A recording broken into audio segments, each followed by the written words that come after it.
Hello and welcome to another Making Meaning.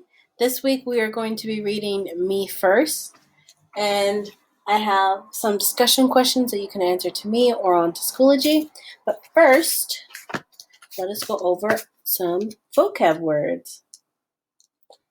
This first word is blob. Blob. Now, blob is a small lump or drop of something that is soft and wet.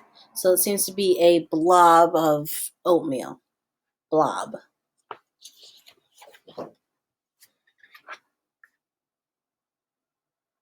This next word is shriek. Shriek. Now, shriek means to scream out loud or cry out loud. So this person is shrieking because they're running away from maybe an older brother.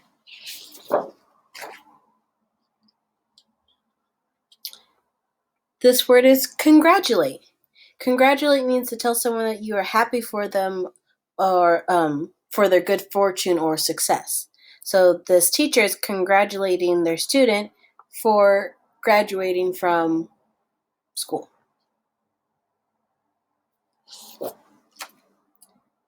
And the last word is whimper.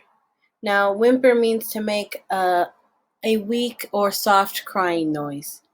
So this girl is whimpering because it looks like she got hurt, but she's getting bandaged up. Whimper. All right, so we are going to be reading Me First by Helen Lester. But first, before we even get started, I want you to go ahead and tell me about a time that you wanted to go first. Tell me about a time that you really wanted to go first with something. So you can tell me now, or you can answer on Schoology. I'm going to start Me First. But first, I would like you to close your eyes as I read the first 2 pages. I'll read it twice. Once I want you to close your eyes, and then I'll tell you to open them, and then I'll show you the pictures. Pinkerton was a pink, plump, and pushy. He would do anything to be first, even if it meant bouncing off the bellies, stepping on snouts, or tying tails. Me first, he cried when he had been last in line and finished first down the slide.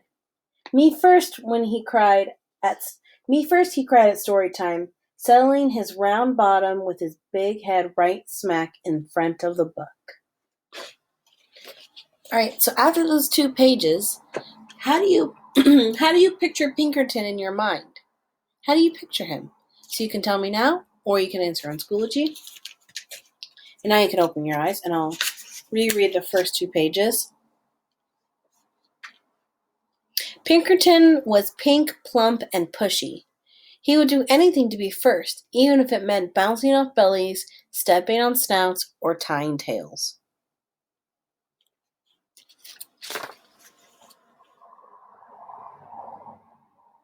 Me first, he cried when he had been last in line and first down the slide.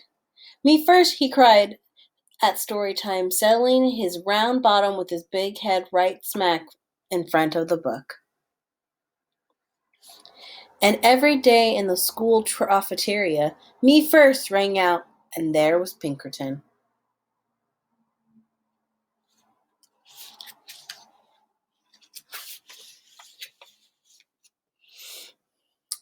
On Saturday, Pinkerton's pig snout troop went on a day trip to the beach. Pinkerton was first on the bus and sat in the front row.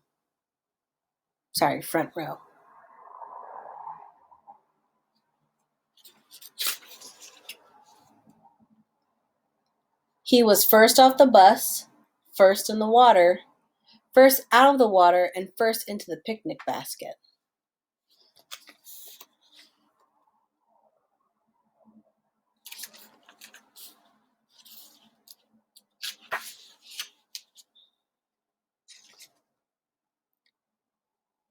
After lunch, the pig snouts decided to go for a hike. Off they went, with Pinkerton leading the line, of course. As the pig snouts marched across the sand, they heard a faint voice far off in the distance.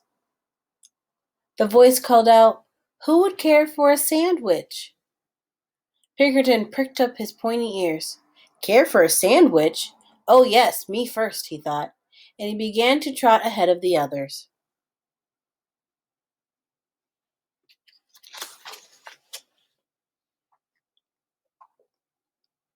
Soon he heard the voice again, closer and louder this time.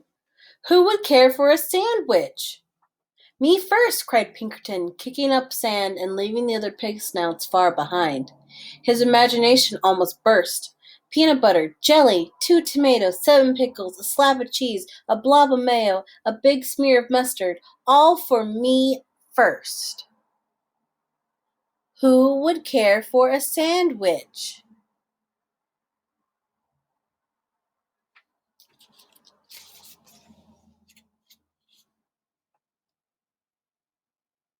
Now at full gallop Pinkerton shrieked, Me first!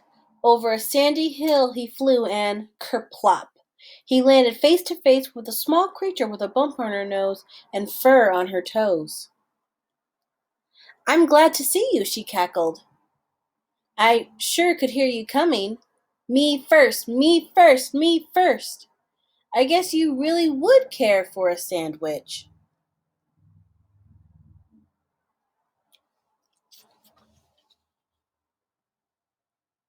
Oh, indeed, replied Pinkerton. He jumped up and down so fast his teeth jiggled. Good, cackled the small creature. Pinkerton waited. 1 second, 2 seconds, 3 seconds. Well? He asked. Well, what? Replied the small creature. The sandwich, begged Pinkerton. Where's the sandwich? The small creature curtsied. You're looking at her, she went on. I am a sandwich, and I live in the sand.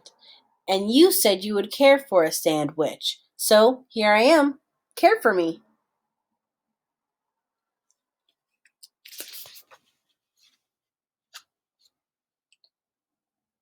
All Pinkerton could say was, But I. Taking no notice, the sandwich continued. You said me first. You wanted to be the first to care for me. Well, congratulations. Now just come along to my sand castle. Grabbing Pinkerton firmly by the sleeve, she led him around a few bends.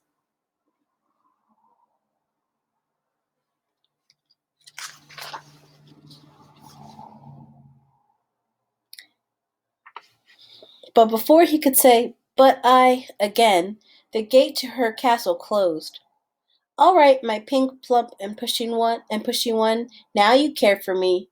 You may have the honor of being the first to powder my nose and to comb my toes.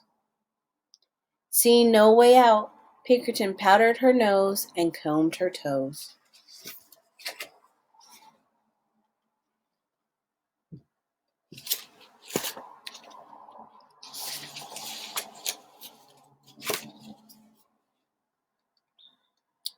Next, she crowed, you may be the first to put my you may be the first to put my supper in a bucket and feed it to me with a shovel. Pinkerton looked around. He had no choice. He put her supper in a bucket and fed her with a shovel. Rubbing her tummy, the sandwich spoke on. Finally, after you've had the privilege of being the first to wash my dishes and sweep my castle and do my laundry and curl my hair and tuck me in, you may be the first to tell me a bedtime story. Oops.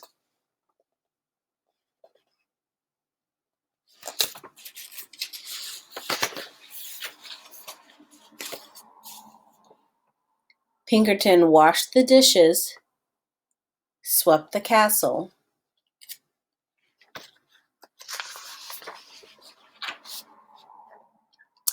did the laundry, curled the sandwich's hair, and tucked her in.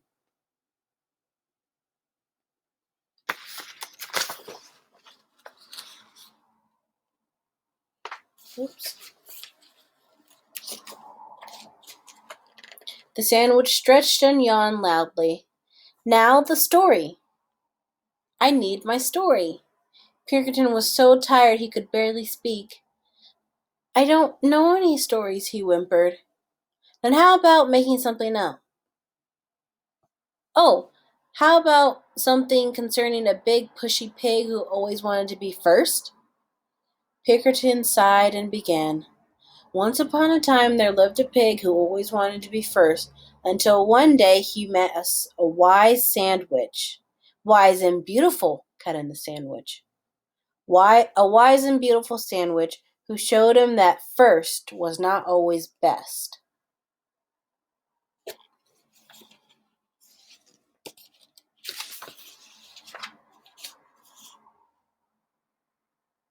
Aha! cackled the sandwich.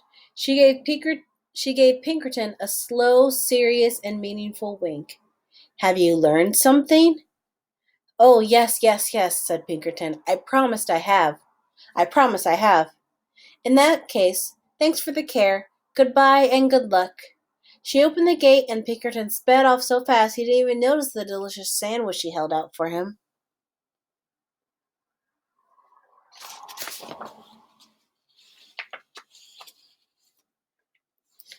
He was just in time to catch the bus. On he scooted, pink and plump and glad to be last. All right, so that is me first, and I have two more discussion questions. So, at the end of the story, what is Pinkerton like? And what makes you think that? So, what is he like at the end, and what from the story tells you that he's like that?